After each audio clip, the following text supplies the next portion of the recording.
सिद्धेभ्यः ओम नमः सिद्धेभ्यः ओम नमः सिद्धेभ्यः।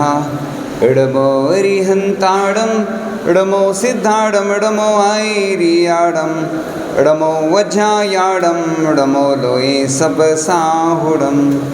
चलते फिरते तीर्थ हैं हरते सब संताप, हम तो बस इतना जानते आप सरीखे आप, हम तो बस इतना जानते आप सरीखे आप। कुंडलपुर के बड़े बाबा की, मूल नायक श्री पार्श्वनाथ भगवान की, 24 तीर्थंकर भगवंतों की, अनंत अनंत सिद्ध परमेष्ठी भगवंतों की, श्री सम्मेशकर चंपापुर पावपुर कैलाश गिरनार आदि समस्त सिद्ध क्षेत्रों की, समस्त अक्षय क्षेत्रों की, परम पूज्य आचार्य श्री ज्ञान सागर जी महामुनि राज की, परम पूज्य आचार्य गुरु श्री विद्यासागर जी महामुनि राज की, परम पूज्य आचार्य गुरु श्री समय सागर जी महामुनि राज की, 3 कम 9 करोड़ मुनि राजों की, मुनि श्री धर्म सागर जी महाराज की।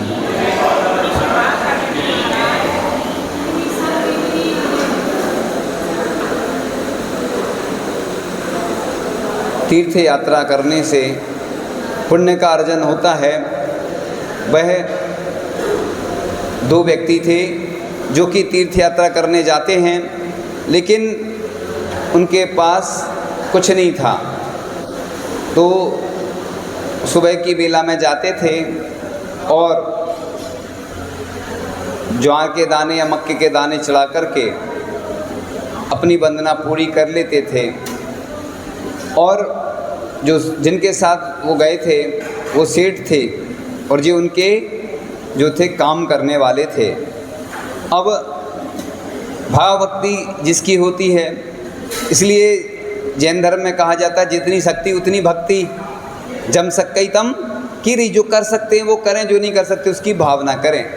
कई लोग आते हैं माता पिता बनना है, पंचकल्याण में सौधर्मिंद बनना है, क्षमता नहीं है, भावना सबकी रहती है। तो इसी प्रकार से उनकी भी अच्छी भावना थी और वो ज्वार के दाने प्रतिदिन चढ़ाते। और सेठ जी आते तो देखते कि हमसे पहले कौन व्यक्ति चढ़ा गया। हमने भी अभी तीर्थ क्षेत्र जब सम्मेशकर जी की वंदना की, सुबह सुबह लोग पहुंच जाते थे। हम लोग तो जैसे ही उजाला होता था इंतज़ार करते थे कि बस जैसे ही उजाला हो और चलते थे। 6 बजे लगभग सुबह की बेला में, और 2 घंटे में पहुंच जाते थे ऊपर। 2 घंटे वंदना करने में लगते थे, वो 2 घंटे में वापस आ जाते थे। 6 घंटे की लगभग मिनिमम, ज़्यादा लग जाते थे बल्कि। तो बहुत आनंद की अनुभूति होती थी। तो बस आप लोग भी सम्मेशकर जी जाते हैं और प्रतिदिन खबरें आ रही हैं। जब हम सम्मेशकर जी में रहते थे तो दुख होता था बहुत ज़्यादा, उसके बारे में अभी चर्चा करेंगे। तो लिखा है शास्त्रों में कि इस महातीर्थ की भाव सहित वंदना करने से 1 अरब 98 करोड़ 71 लाख उपवासों का फल मिलता है। इतने उपवास आप कर सकते कि जीवन में नहीं कर सकते। और लिखा है कि जो चतुर्विध संग सहित पदयात्रा करते हैं, इसलिए प्रयास करना चाहिए।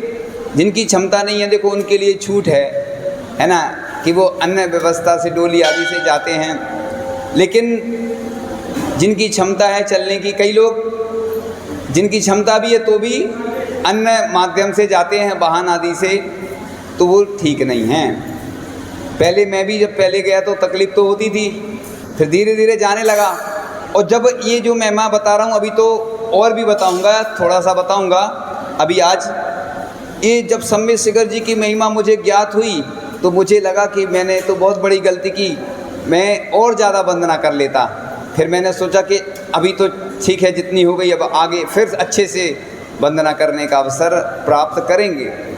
वाकई में इतना तीर्थ क्षेत्र पवित्र है कि परम पूज्य आचार्य भगवान गुरुवर श्री विद्यासागर जी महाराज जब संघ सहित पहुँचे तो उन्होंने एक छुल्लक जी या कोई महाराज जी थे जो भी, तो कमंडल ले जा रहे थे। क्यों ले जा रहे? आचार्य जी ने पूछा तो कहने लगे शुद्धि बुद्धि करने के लिए। बोले यहीं रखो कमंडल। वो शायद जो गंधर्व नाला है ना नीचे, उधर कमंडल रख जाते थे फिर लौटते में ले लेते थे वापस। यानी आचार्य भगवान ने कहा ये इतना पवित्र क्षेत्र है कि यहाँ पर थूकना भी नहीं।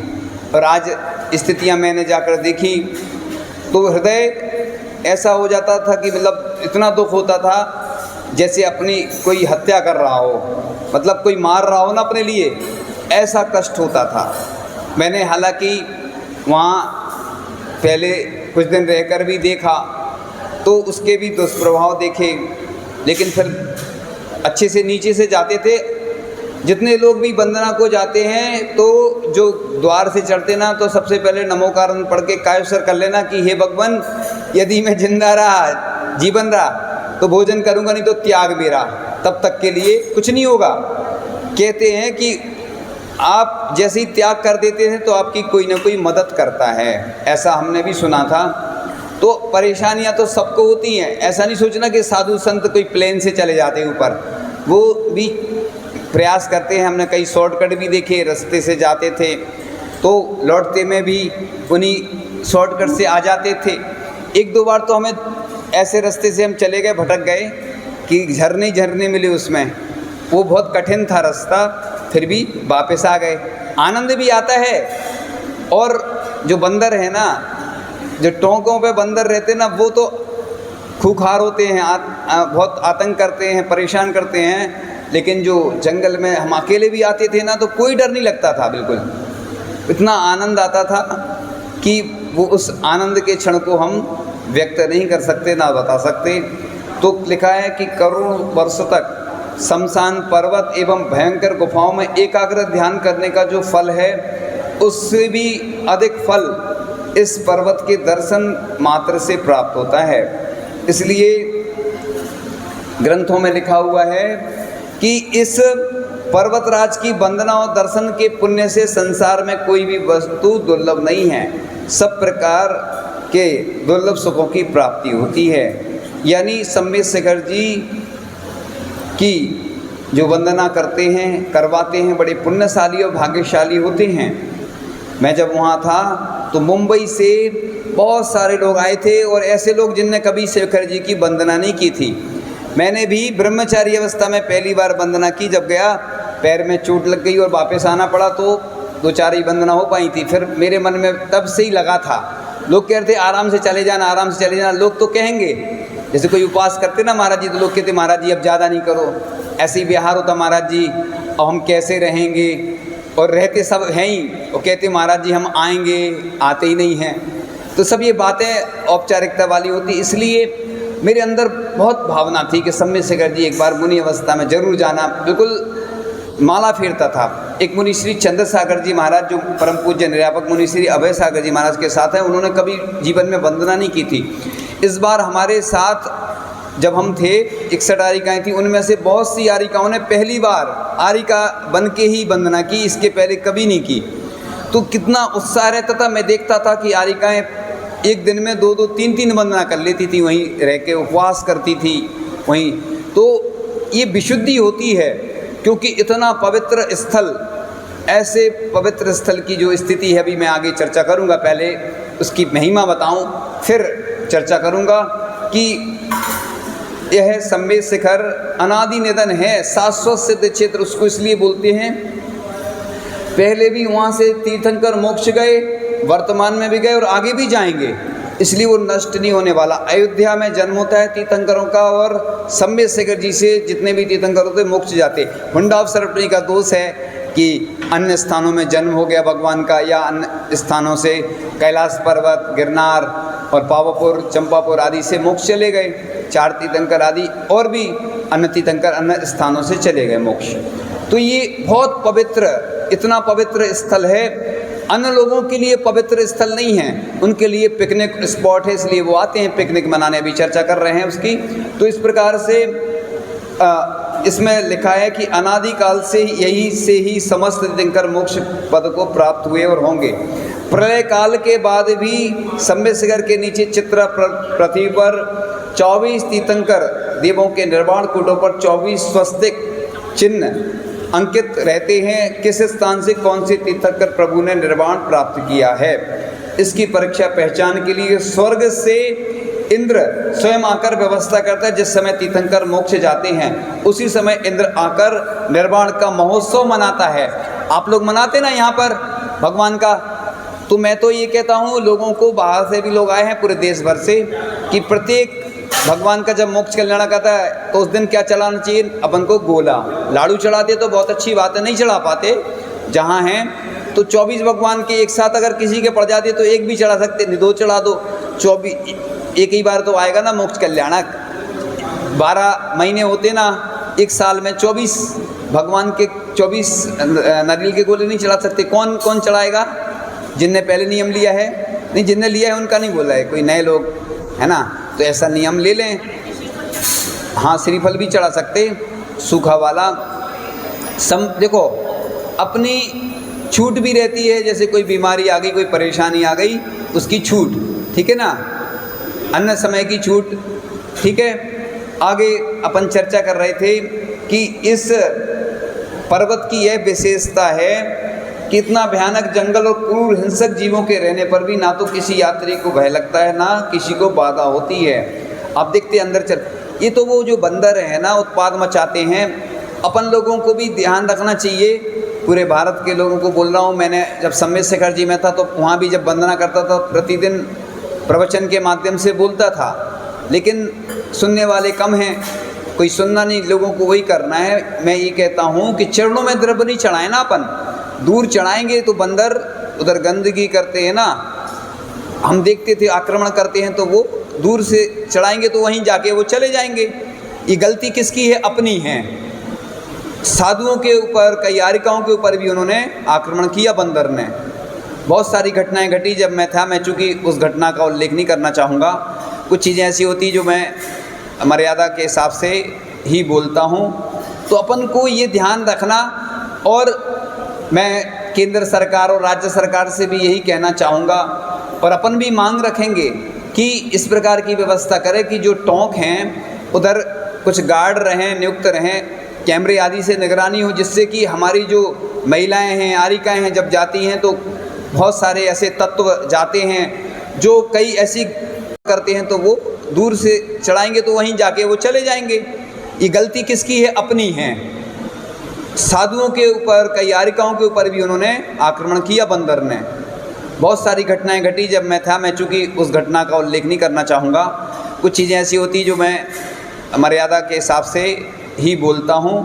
तो अपन को ये ध्यान रखना, और मैं केंद्र सरकार और राज्य सरकार से भी यही कहना चाहूँगा, और अपन भी मांग रखेंगे कि इस प्रकार की व्यवस्था करें कि जो टोंक हैं उधर कुछ गार्ड रहें, नियुक्त रहें, कैमरे आदि से निगरानी हो, जिससे कि हमारी जो महिलाएं हैं, आरिकाएं हैं, जब जाती हैं तो बहुत सारे ऐसे तत्व जाते हैं जो कई ऐसे कार्य करते हैं, मैंने खुद देखा है, जो देखने योग्य नहीं है। इसलिए पूरे भारत की, पूरे विश्व की महिलाओं को मांग करना चाहिए कि हमारी सुरक्षा करो, तो आपकी सुरक्षा जरूर होगी, क्योंकि सरकार आरक्षण तो दे रही है। ये मांग करो कि हम वोट नहीं देंगे सरकार को। पूरे भारत के चाहे किसी भी धर्म के लोग हों, तीर्थ क्षेत्रों पर सुरक्षा के लिए महिलाएं करेंगी ना, तो महिलाओं की मांग जल्दी पूरी हो जाती है। तो मोक्ष सप्तमी पर निर्वाण लाडू तो चढ़ाएंगे सभी लोग। और 16 तारीख को रविवार है, बहुत अच्छा सर्वसिद्धि योग है। उस दिन से ऐसी भावना भी करें कि हम तीर्थ रक्षा के लिए उपवास आदि करेंगे, ठीक है ना। आप अलग से भले ही नहीं करना, लेकिन तीर्थ रक्षा के निमित्त से, है ना, सभी तीर्थों की उपवास करें, नमक आदि का त्याग करें। पार्श्वनाथ भगवान का रविवार का दिन मानते हैं ना, जैसे नमक का त्याग करते हैं, और माला भी फेरें पार्श्वनाथ भगवान की। ये 3 काम अगर आपने कर लिए, थोड़ा सा प्रयास करेंगे तो कम से कम ऐसे पूरे भारत में 1008 लोग शुरुआत तो करें, है ना। नाम भेज देना, हम तक पहुंचा देना नाम, ठीक है ना। तो हम उन लोगों को विशेष प्रोत्साहन देंगे, ठीक है ना। तो ऐसे लोग जब आंदोलन करेंगे, लोगों ने देखो अभी युवाओं ने आंदोलन किया था, सबको मालूम है, तो सरकार को भी झुकना पड़ा। तो कुछ को तुम जगाओ, कुछ को हम जगाएंगे, कुछ अंधेरा तुम मिटाओ, कुछ अंधेरा हम मिटाएंगे। तो इस प्रकार से सम्मेद शेखर जी की यात्रा कल्पवृक्ष, कामधेनु, चिंतामणि रत्न समान अनंत सुख को देने वाली है।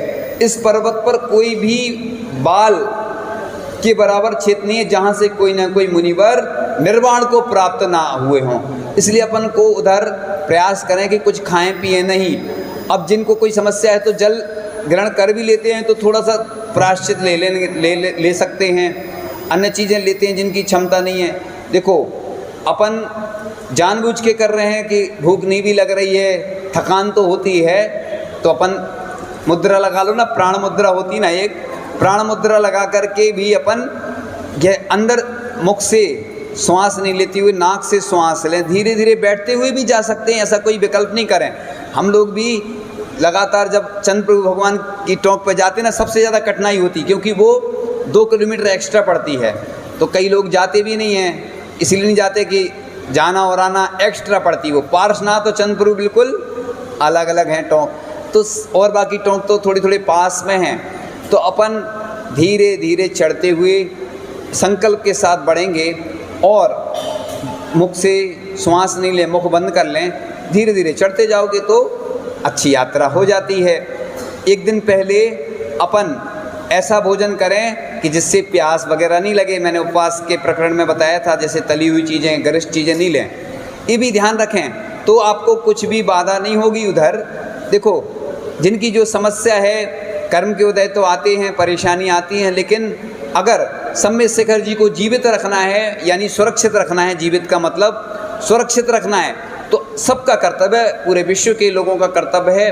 क्योंकि देखो जो जाने वाले हैं वो तो पिकनिक स्पॉट समझकर जाते हैं, मैंने देख लिया, खा रहे हैं, पी रहे हैं, गंदगी फैला रहे हैं। उनके लिए कोई, जैसे आपकी माँ होती है, आपकी बहन होती है, आपके मंदिर आपके भगवान होते हैं, उनके लिए कुछ मतलब नहीं रहता है। हमारे लिए तो प्राणों से प्यारा सम्यक शेखर हमारे लिए तो अगर जान भी वहाँ चली जाए ना, मैं भी उधर बोलता था लोगों से जो उधर फ़ोटो खींचते हैं ना, जो फोटोग्राफर आदि, भीड़ लगी रहती थी, जाने को जगह नहीं मिलती थी, तो मैं उनसे बोलता था कि भैया इधर हम लोग दर्शन करने आते हैं, ये क्या चल रहा है सब? क्या ये पिकनिक स्पॉट है कि कोई फिल्म उद्योग में क्या बोलते, जो पर्यटन स्थल रहता, होटल रहता ना, जैसे ऐसी स्थिति बना ली है लोगों ने।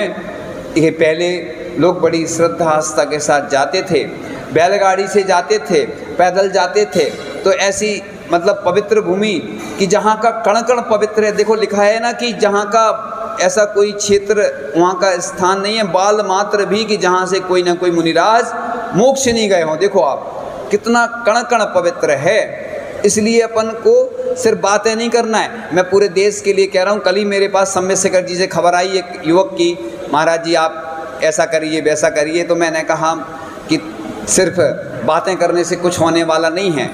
पूरे देश के लोगों को कह रहा हूँ, देश के श्वेतांबर जैन समाज हो, चाहे दिगंबर जैन समाज हो, चाहे कोई संस्था हो, चाहे जितने भी संगठन हो, जो भी इस कार्य में सहयोग करना चाहते हैं, तो बस अभी से प्रयास कर लें। सरकार तो हिल जाएगी, आप बस सोच लो कि मैं वोट नहीं दूंगा तो समझ में आ जाएगा सरकार को। ऐसा नहीं है, कई बार ऐसी स्थितियां बनती हैं कि कम वोटों से भी जीतते हैं लोग, मतलब कम वोट भी बहुत महत्वपूर्ण होते हैं। इसलिए ऐसा नहीं सोचना, बहुत प्रभाव पड़ेगा। इसके साथ साथ मैं सभी लोगों से बोलना चाहता हूँ कि अपन को भी कुछ संयम धैर्य रखना चाहिए कि जो बेचने वाले हैं उनका तो धंधा अच्छा चल रहा है, और जो वाहन वाले उनका धंधा अच्छा चल रहा है, जितने ज़्यादा लोग जाएंगे उनका धंधा अच्छा चलेगा, तो उनका तो फ़ायदा है। लेकिन उधर मैंने ऐसी चीज़ें भी देखी हैं कि अंडा मांस के भी चिन्ह मिलते हैं। सोचिए, वो बेचते हैं और लोग खाते हैं। ऊपर जाके शराब गुटके सब जितने भी ऐसी अशुद्ध वस्तुएं हैं, अभक्ष्य वस्तुएं हैं, उनका सेवन वहाँ हो रहा है। भले ही आपके सामने कोई नहीं पिए, लेकिन खाली बोतल, मैं कई बार ऐसे रास्तों से जाता था जिस रास्ते से कोई नहीं जाता था, मैं जानबूझ के जाता था देखने के लिए। कई बार तो मैं ऐसी झाड़ियों में फंस गया कि रास्ता ही नहीं था, बड़ी मुश्किल से फिर निकला उन झाड़ियों में से अंदर से। तो उधर खाली बोतल है ना, शराब आदि की डली रहती हैं, तो ये कौन ले जाता है आप समझिए। देखो शुरू में वहाँ पर अगर गार्ड रहें, पूरी चेकिंग करें। देखो अन्य तीर्थ क्षेत्रों पर कितनी सुरक्षा, कितनी वो रहती है, लेकिन ये दिगंबर जैन और श्वेतांबर जैन तीर्थ है, तो उन लोगों को कोई मतलब नहीं। तो अपन भी ज़्यादा मांग नहीं करते। पहले भी आंदोलन हुआ था, फिर शांत हो जाते, लोग सोचते हमें क्या करना। तो ऐसे ही अपने हाथों से पूरे जितने तीर्थ क्षेत्र हैं, कुछ तो पहले चले ही गए हैं और जो हैं वो भी चले जाएंगे। तो फिर सिर्फ बातें ही रह जाएंगी, पछतावा रह जाएगा। तो इसलिए पछतावा करने से कुछ नहीं होने वाला है। आप सिर्फ बातें नहीं करिए कि बस हमारे पास भी लोग आते हैं, बातें करके चले जाते हैं। इसलिए बातें करने से कुछ होने वाला नहीं है। जब मुझे मालूम चला, मैं तो वहाँ से 2 महीने रहा, तो मैंने सब देखा ही है, इसलिए ये बताने की आवश्यकता नहीं है। मुझसे भी लोग बोलते थे, वहाँ पर कई लोगों ने एक बहुत अच्छा अभियान चलाया था कि आप कुछ ऐसा खाली वो ले जाएं और जितना भी वहाँ पे कचरा रहता ना, थोड़ा थोड़ा लाएंगे ना वापस, तो हो जाएगा।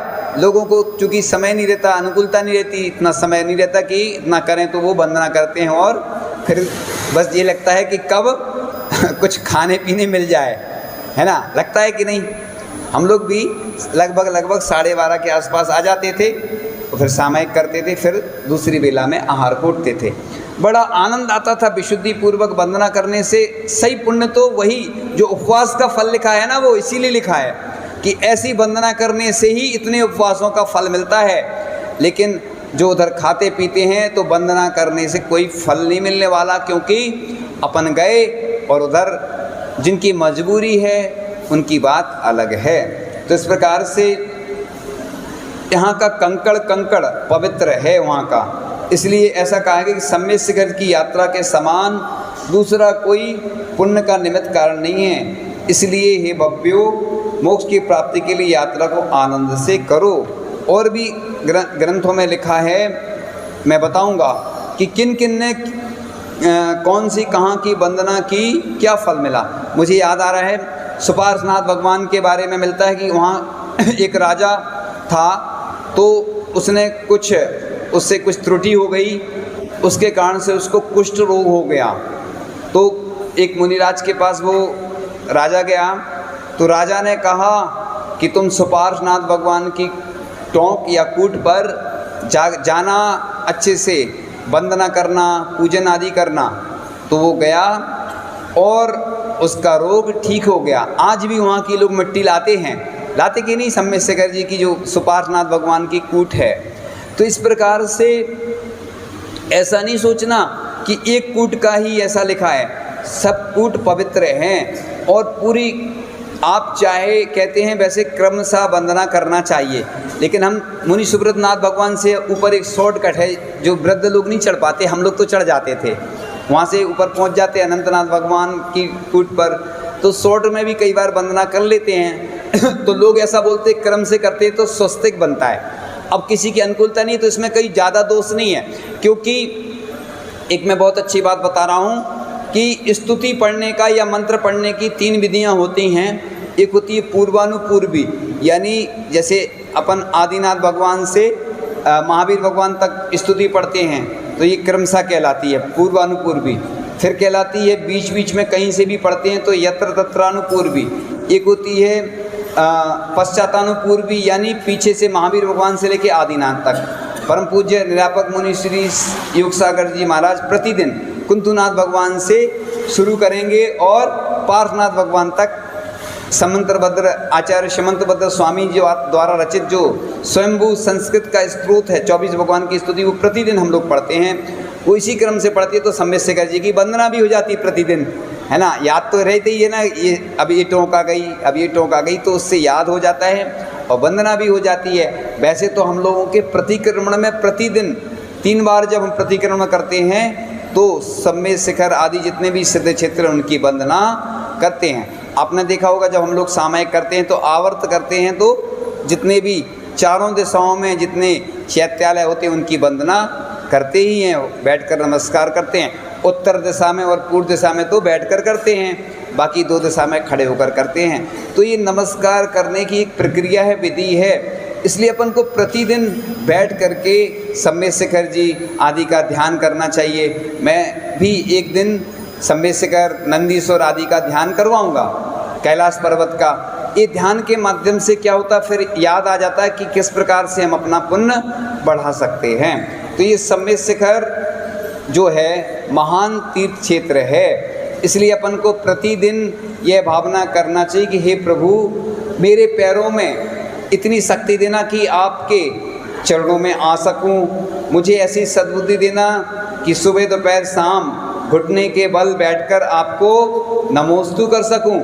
देखो, किसी की मजबूरी रहती ना कि बैठकर खड़े होकर बैठकर पूजन नहीं कर पाते, नीचे ज़मीन पर तो अन्न का सहारा लिया जाता है, लेकिन जिनवाणी को तो ऊपर ही रखना चाहिए, अपन को नीचे नहीं रखना चाहिए।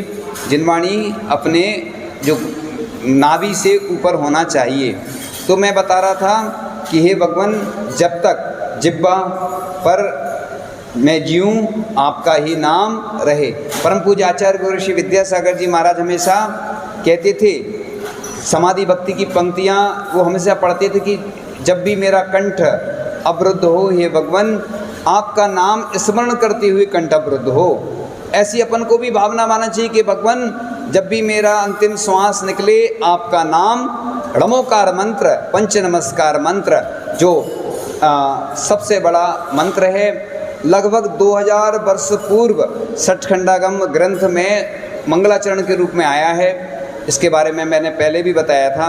तो इस प्रकार से प्रेम से भरी हुई आंखें देना भगवान, श्रद्धा से झुका हुआ सिर देना, अच्छे कार्य करते हुए हाथ देना। हे भगवान, मैं इन हाथों से आपके चरणों का स्पर्श कर सकूं, अच्छी द्रव्य चढ़ा सकूं, आहार दान कर सकूं, स्वाध्याय कर सकूं, साधुओं की वैयावृत्ति कर सकूं। इसलिए अपने आप को सौभाग्यशाली समझना चाहिए। जब ऐसे क्षण मिलते हैं, बड़े पुण्यशाली व्यक्तियों को ही सम्मेद शिखर जी की वंदना का लाभ मिल पाता है। इसलिए पहले क्या लिखा रहता था, एक बार बंदे जो कोई ताई नरक पशु गति नहीं हुई, तो लोग जाते थे सम्मेद शिखर जी की एक बार वंदना करके आ जाते थे।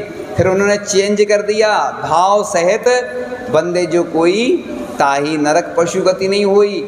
तो ऐसी भावना मैं चंद्रसागर जी महाराज का बता रहा था कि उनने कभी वंदना नहीं की थी, तो उन्होंने इतनी मालाएं फेरी, कई उपवास किए। जब पुण्य बढ़ा तो परम पूज्य आचार्य भगवान ने आशीर्वाद दिया।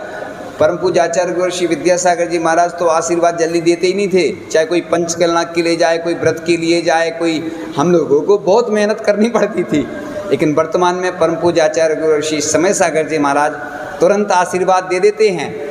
सम्मेद शिखर जी की भी हमने कई बार भावना रखी तो उन्होंने आशीर्वाद दिया। फिर धीरे धीरे पंचतीर्थ की भी हुई, फिर आगे की भी भावना है। तो बस इस प्रकार से वो आशीर्वाद देते जाते हैं। वाराणसी भी आने का सौभाग्य प्राप्त हुआ, क्योंकि ये भी एक महातीर्थ है। ऐसे आगे इसका उल्लेख करेंगे, इसका तो उल्लेख हम कई बार कर चुके हैं। तो इस प्रकार से स्मरण, सतपथ पर चलते हुए पैर देना और स्मरण करता हुआ मन देना, अपनी कृपा दृष्टि और सद्बुद्धि देना। तो हे भगवान, गर हो जन्म दोबारा, मानव जन्म मिले, फिर से यही हो गुरुवर, फिर मानव जन्म मिले, फिर से यही हो प्रभुवर, इनकी शरण मिले। तो ऐसे प्रभुवर गुरुवर पुण्यशाली व्यक्तियों को ही ऐसे गुरुवर और प्रभुवर का सानिध्य प्राप्त होता है। इसलिए अपन को पूरे देश में एक क्रांति होना चाहिए। अब शांति का समय नहीं है। मैं हमेशा बोलता ना हूँ, साधना करो शांति से, प्रभाव ना करो क्रांति से। इसलिए आप सोते रहेंगे ना तो अपने तीर्थ क्षेत्र, जैसे अपनी प्रॉपर्टी चली जाती, कोई दूसरे लोग कब्जा कर लेते हैं, ऐसी ही स्थिति होने वाली है। फिर सिर्फ फ़ोटो में देखने को मिलेंगे, आपको वीडियो में देखने मिलेंगे कि तीर्थ थे हमारे, शास्त्रों में ग्रंथों में जहाँ जहाँ लिखा है बस तीर्थ थे। जैसे आपकी संपत्ति चली जाती है, दूसरे लोग कब्जा कर लेते हैं, ऐसी स्थिति होने वाली है। इसलिए अब सोने का समय नहीं है, जागने का समय है। सबको जगाओ आप, है ना। एक व्यक्ति 10 को जगाएगा, 10 100 को जगाएंगे, 1000 को, 1000 1 लाख करोड़ों लोगों को। ऐसे ही जब हम जागृत करेंगे तो ही कुछ होने वाला है। सिर्फ बातों से काम होने वाला नहीं है, क्योंकि बातें तो करते हैं बहुत सारे लोग, बातें सब लोग कर लेते हैं, लेकिन सही व्यक्ति, सही भक्त वही होता है भगवान का जो वक्त पर जाग जाता है और कुछ करके दिखाता है।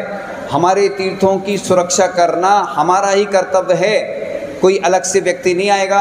आपने देखा होगा सरकार भी झुक गई थी जब संतहारा और सल्लेखना पर जब रोक लगाई गई थी, तो पूरे देश भर में ऐसा आंदोलन हुआ था, जागृति आई थी, तो सरकार को भी मानना पड़ा कि नहीं, इन लोगों ने जो इनका जो चलती है जो प्रक्रिया वो सही है।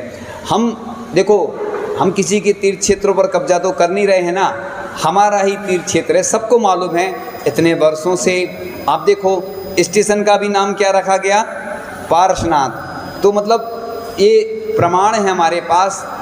ये मैं किसी को मना तो नहीं कर सकता कि कोई दर्शन नहीं करे, लेकिन हमारे यहाँ नियम होते हैं। मंदिर में भी जब हम जाते हैं, प्रवेश करते हैं, तो कैसे करते हैं,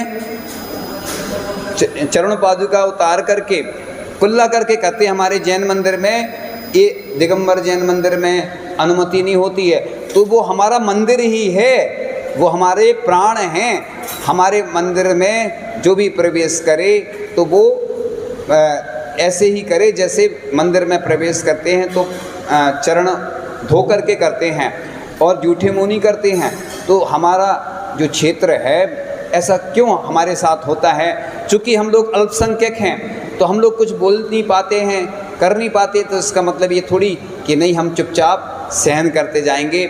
मैं तो कहता हूँ लोगों में जागृति आए, लोग उपवास करें, त्याग करें, जाप करें, अनुष्ठान करें इसके लिए। और मैं तो कहता हूँ रक्षाबंधन आने वाला है और इस बार रक्षाबंधन पर्व पूरे देश भर में जहाँ भी मनाया जाए तो एक राखी हम सम्य शेखर जी के लिए उसकी राशि अर्पण करें, उसकी बोली लगाई जाए। मैं तो प्रति वर्ष जो भी राखी होती है ना, पिछले वर्ष भी अरहंत भैया की राखी होती है ना, मंदिर में जो मूलनायक भगवान होते हैं उनके लिए अर्पण की जाती है। तो मैं पूरे देश और विदेश के लोगों से एक ही बात कहना चाहता हूँ कि एक राखी की जो भी राशि हो वो अलग से एक फंड बनाया जाए, किसी को देना नहीं है, फंड बनाया जाए, फिर आवश्यकता पड़ने में उसी सम्य शेखर अथवा जितने भी हमारे तीर्थ क्षेत्र हैं उसकी रक्षा के लिए वह फंड उपयोग में लिया जाए। और कोई करे चाहे नहीं करे, कोई संस्था करे चाहे नहीं करे, उसी फंड के माध्यम से हम अपने गार्ड लगाएंगे। प्राइवेट हम लगा नहीं सकते कि हम अपने घर की सुरक्षा कर सकते?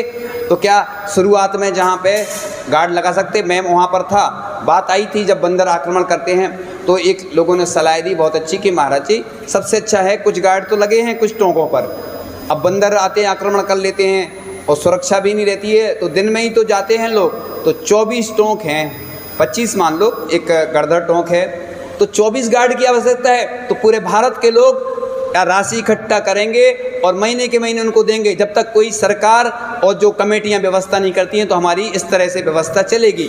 तो एक राखी अरहंत भैया पार्श्वनाथ भगवान यानी सम्य शेखर जी की रक्षा के लिए आप लोगों को राशि भेजना है व्यवस्थित, उसका जो जैसा भी होगा आपको जानकारी दी जाएगी, क्योंकि ये व्यवस्था के लिए मैं प्रेरणा दे सकता हूँ, करना आप लोगों के हाथ में है।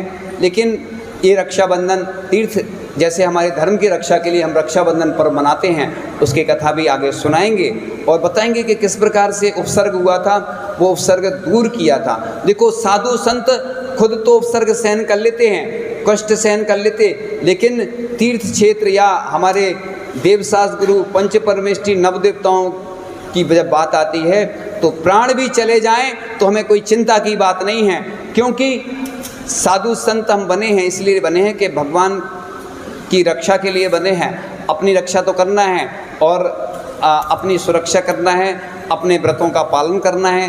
व्रतों का पालन करते हुए भी तीर्थ रक्षा के लिए ये हमें कदम उठाना है, जिसके माध्यम से हमारे तीर्थ सुरक्षित रहेंगे तो हम सुरक्षित रहेंगे। अगर हमारे तीर्थ नहीं बचेंगे ना तो हमारा जीना व्यर्थ है। इसलिए ऐसे युवाओं को, ऐसे लोगों को आगे आना चाहिए। ऐसी संस्थाओं को सिर्फ प्रदर्शन और दिखावे वाले लोगों से की आवश्यकता हमें बिल्कुल नहीं है। हमें वास्तविक जो सहयोग कर सकें ऐसे लोगों की आवश्यकता है। तो ये हमारी जो बात है लाखों लोगों तक आप पहुंचाएं और सभी को बताएं, जिससे लोगों में जागृति आए। और मैं तो पूरा तैयार हूं, कुछ भी हो जाए चिंता की बात नहीं है। मुझे भरोसा है पार्श्वनाथ भगवान की परम पूज्य आचार्य गुरु श्री विद्यासागर जी महामुनि राज की, परम पूज्य आचार्य श्री समय सागर जी महामुनि राज की, 3,9 करोड़ मुनिराजों की, मुनि श्री धर्म सागर जी महाराज की। जिन वाणी के ज्ञान ते सूझे लोका